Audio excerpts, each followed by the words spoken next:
Hello mga kabosing! Welcome back to my vlog. So for today's video nga mga kabosing, ang pag-uusapan natin ngayon ay ang Mr. International Philippines na kung saan ginanap na nga nung isang araw ang coronation night at syempre meron na tayong winners mga kabosing. At syempre before anything else is nais ko muna kayong bati na magandang umaga, magandang tanghali, magandang gabi. At syempre sa lahat po nanonood po sa aking YouTube channel, hello po dyan. At syempre salam alaikum po and syukran po for watching mga kabosing and konnichiwa mga kabosing. So ento muna tayo.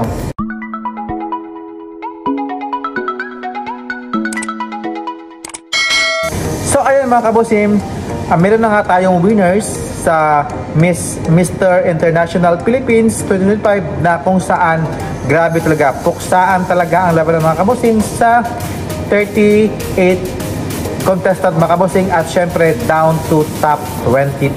So grabe, puksaan talaga at syempre meron ako dyan mga favorite talaga na gusto kong manalo. For sad to say, yung iba talaga nalaglag talaga sa top 22 at syempre naman yung iba naman naka-bingwit ng corona. At syempre yung iba naman, grabe, out of 20 ko mga kabosing na pasok sa akin, kalahati lang talaga yung pumasok mga kabosing. Yung iba, yung mga hindi ko inaakala papasok is pumasok mga kabosing. So congratulations sa mga winners. At ito yung mga winners mga kabosing na nanalo nga ng Mr. International Philippines mga kabosing ambassador na si John Steve Pistaño from Davao, from Mr. International Philippines Heritage na si Justin Pontejos of Batangas, at syempre yung Mr. International Philippines Charity na si Adrian Ayala of Isabela, at syempre yung si MIPH Tourism na si Anisito Giliena Jr. of Filipino Community of Kingdom of Saudi Arabia, at syempre yung Mr. Charm Philippines na si Rush Morales of Surigao del Norte, at syempre yung Mr. National Universe Philippines Island na si John Paulo de la Cruz of Lucena, at syempre yung Manhan Star International na si Marlo Martin of Bulacan, at syempre yung Mr. Earth International Philippines na si Lars Kent Dawson of Filipino Community of USA, at syempre yung Mr.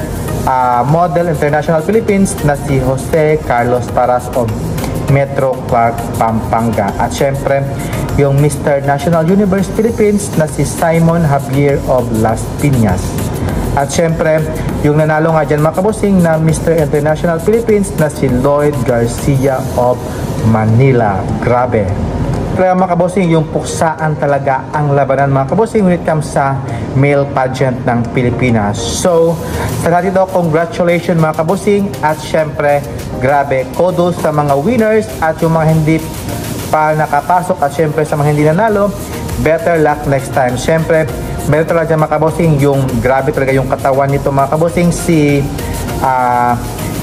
MIPH MIPH Mr. National Universe Philippines na si John Paulo de la Cruz of Lucena, na grabe yung katawan niya, ang ganda, perfect na perfect talaga mga kabosing, sa face, katawan at sa height mga kabosing, okay na okay mga kabosing, grabe yung katawan niya, napaka patak na patak o gym ng gym talaga yung katawan niya pero super ganda rin mga kabosing. At syempre pwede itong mag back to back sa top 5 sa Mr. National Universe.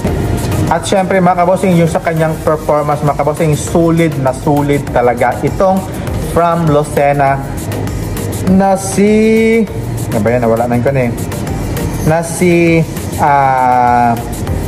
John Paulo de la Cruz mga kabosing.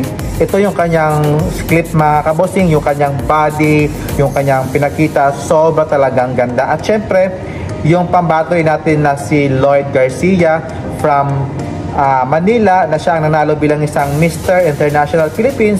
Grabe, super cute, ganda ng katawan, makinis yung mukha, very smiling mga kabosing. At syempre yung iba rin dyan na si Mr. International Philippines Ambassador na si John Steve Pistaño of Davao. Grabe, sobra itong gwapo, ang ganda ng katawan mga kabosing, at syempre nanalo din siya mga kabosing. At syempre yung siyempre dito yung from Surigao del Norte na si Rush Morales, Mr. Charm Philippines. Grabe, ang cute nito, chinitong mga kabosing, at grabe, ang ganda ng katawan niya. Yung build niya talaga, ang ganda mga kabosing, grabe. At syempre, yung si Mr. Model International Philippines na si Jose Carlos Paras of Metro Clark, Pampanga. Ito, tall, dark, and handsome nga mga kabosing. Ang ganda ng pinakita rin niya mga kabosing, pasok na pasok sa banga. So ayan nga mga kabosing, grabe talaga din itong mga winners mga kabosing. When it comes sa kanilang mga performance, may kanya-kanya silang kapugian mga kabosing, kanyang different personalities mga kabosing. At syempre yung atin nga din yung si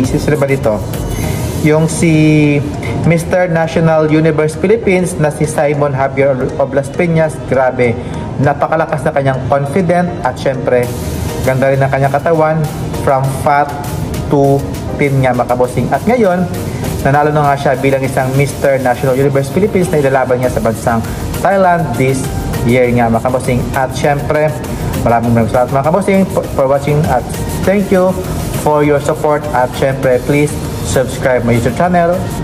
Please comments down below mga kaboses kung bakit sila ang nanalo, at please subscribe. At thank you, bye bye, God bless.